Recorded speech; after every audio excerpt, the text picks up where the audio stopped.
झारखंड गैर सरकारी स्कूल संचालक संघ झारखंड प्रदेश रांची। आज हम लोगों ने 31 अगस्त 2025 को संघ के सदस्यों पदाधिकारियों की एक आवश्यक बैठक बुलाए थे, जो बैठक हुई।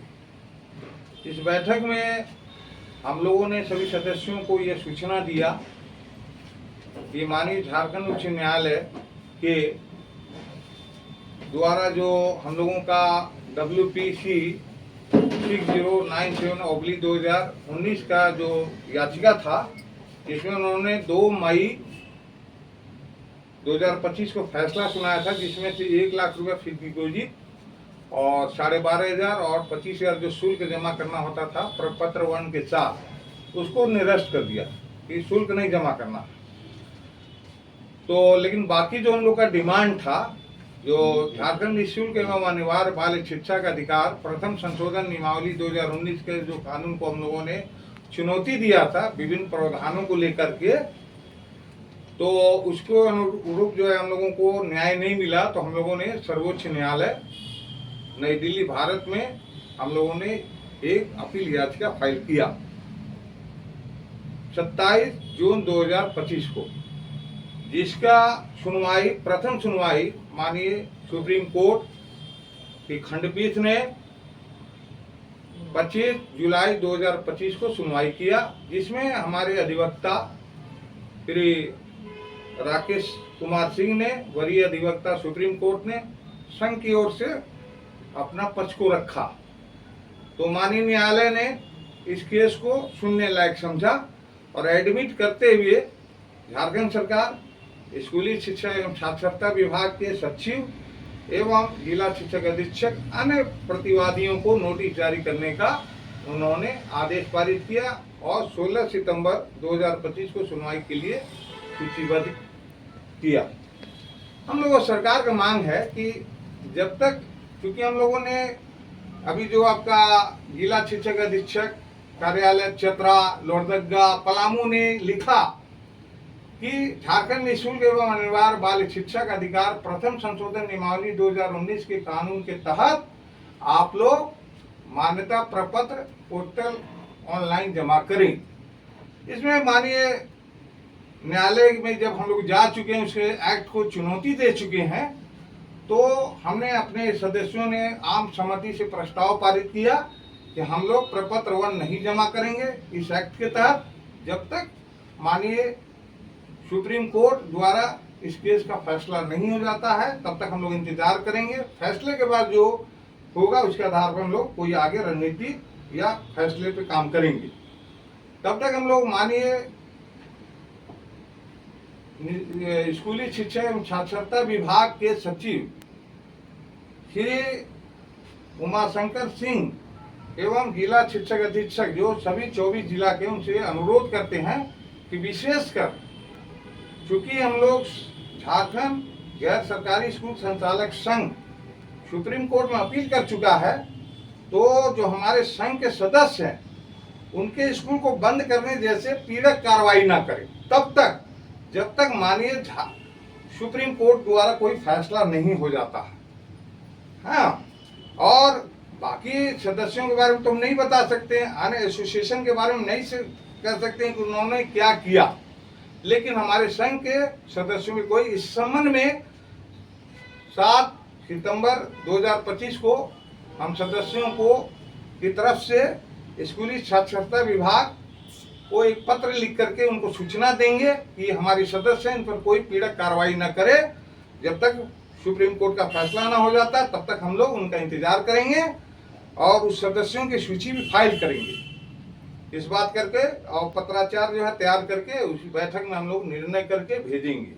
और सरकार से मेरा मांग है, मुख्यमंत्री हेमंत सोरेन जी से, अरे शिक्षा देना बड़े पुण्य कार्य है, सरकारी स्कूल के शिक्षा को आप सुधारिए। कहीं न कहीं सरकार सर्व शिक्षा अभियान की तरह किताब मुफ्त में देती है, साइकिल देती है, मध्याह्न भोजन देती है, किताब कॉपी देती है, जो भी चीज देती है, लेकिन उसका लाभ जो है एक आम आदमी लेना नहीं चाहता। वो प्राथमिकता दे रहा पढ़ाई को। तो जो गली मोहल्ले में वो बड़े स्कूल नहीं है, जैसे बीपीएस स्कूल हुआ, डीएवी हुआ, वो छोटा छोटा स्कूल है जो गली मोहल्ला में स्कूल चलता है।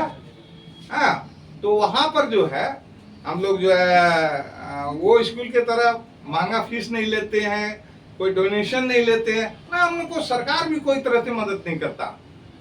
हम लोगों ने, हमारे संघ के सदस्यों ने झारखंड निःशुल्क एवं अनिवार्य बाल शिक्षा का अधिकार नियमावली 2011 के तहत प्रपत्र 1 जमा पूर्व ही कर चुके हैं, जिसको जिला शिक्षक अधीक्षक के द्वारा, सरकार के द्वारा किसी प्रकार का निष्पादित नहीं किया या उसको रद्द नहीं किया या इसको अलाउ नहीं किया। उसके बावजूद पूर्व मुख्यमंत्री रघुवर दास की सरकार ने मई में, आपको अप्रैल में 2019 में कानून लाए, संशोधन करते हुए प्रथम संशोधन झारखंड निःशुल्क एवं अनिवार्य बाल शिक्षा का अधिकार प्रथम संशोधन नियमावली 2019, जो कड़ा कानून बना दी। जो पहले से स्कूल बना हुआ, अब सीएनटी एक्ट के जमीन पे स्कूल चल रहे हैं, संस्थान परगना के एक्ट में स्कूल चल रहे हैं, तो उसमें प्रावधान है कि 5 साल के अंदर में लीज एग्रीमेंट होने का है, या स्कूल के नाम से या संस्था के नाम से रजिस्ट्री करने का प्रावधान ही नहीं है। तो उनका 30 साल का लीज एग्रीमेंट या स्कूल के नाम से रजिस्ट्री हम कहां से लाएंगे? तो ट्राइबल इलाका है, आदिवासी है, पिछड़ा इलाका है, तो गली मोहल्ला में छोटे छोटे मध्यम स्तर, जिसको यू डायस कोड भी सरकार के द्वारा आमंत्रित किया गया है, हाँ, शिक्षा दे रहे हैं, कोई डकैती नहीं कर रहे हैं, कोई अपराध काम नहीं कर। गुरु को आज सम्मान मिलना चाहिए तो उन्हें अपमान होना पड़ रहा। सरकार का 1 रुपया अनुदान नहीं मिलता। आपने अल्पसंख्यक सहायता प्राप्त मिशनरी विद्यालयों को आप अनुदान देते हैं, वो मानक पूरा नहीं करते, उस एक्ट से बाहर रखे। तो कानून तो सबके लिए बराबर होना चाहिए। सरकारी स्कूल का अभी मानक पूरा नहीं हो रहा है। 18,000 स्कूल, जिसको झारखंड उच्च न्यायालय में बहस के दौरान बात आया था, तो माननीय न्यायालय भी समझा कि भाई अपना स्कूल को सुधारिए, बाउंड्री वाल है नहीं, शौचालय नहीं है, कम जमीन है, तो ये प्राइवेट स्कूलों पे क्यों लागू कर रहे हैं, इसको आप लोग देखिए। तो इस बात को लेकर के हम लोगों ने सुप्रीम कोर्ट में अपील किया और सरकार से अपील करते हैं, जब तक सुप्रीम कोर्ट का फैसला ना हो जाए तब तक हमारे किसी भी झारखंड गैर सरकारी स्कूल संचालक संघ के सदस्यों से कोई तरह का पीड़क कार्रवाई न करे, उनके स्कूल बंद करने का कोई कार्रवाई न करे। ये हम लोगों का मांग है सरकार से। शिक्षा देने का काम है। क्या मुख्यमंत्री नहीं चाहते हैं कि हमारा एक एक राज्य का एक एक नागरिक शिक्षित हो, हमारा एक एक बच्चा शिक्षा प्राप्त करे? अरे सरकार करे चाहे गैर सरकारी करे, शिक्षा देने का काम बहुत अच्छा है, इसको मौका मिलना चाहिए, यही सरकार से मांग है। और जब तक सुप्रीम कोर्ट में मामला लंबित है, परिचय दे दीजिएगा फिर से। परिचय राम प्रकाश तिवारी, केंद्रीय अध्यक्ष, झारखंड गैर सरकारी स्कूल संचालक संघ। इससे पहले भी आप लोगों ने एक बैठक कर इस तरह के जो है यही बात सेम टू सेम कही थी, आज क्या हुआ उस पर? इस बैठक में यही फैसला हुआ कि हम लोग मान्यता प्रपत्र नहीं जमा करेंगे जब तक सुप्रीम कोर्ट का फैसला नहीं हो जाता है। हम लोग इंतजार करेंगे और सरकार से यही मांग कर रहे हैं। और सब सदस्यों को प्रस्ताव पारित करते हुए निर्णय किया गया कि हम लोग मान्यता प्रपत्र, चाहे वो लोहरदगा हो, चाहे चतरा हो, चाहे पलामू हो, चाहे अन्य जिलों में हमारे सदस्यगण आवेदन जमा नहीं करेंगे जब तक सुप्रीम कोर्ट का फैसला ना हो। यदि सरकार कोई एक्शन लेती तो ऐसे स्थिति में क्या करेंगे? कोई एक्शन यदि ले लेती फर्दर में तो ऐसे स्थिति क्या करेंगे? तो सुप्रीम कोर्ट है ना, तुरंत न्यायालय में याचिका फाइल करके उसमें मामला को संज्ञान में लाएंगे, सुप्रीम कोर्ट एक्शन लेगी। जी।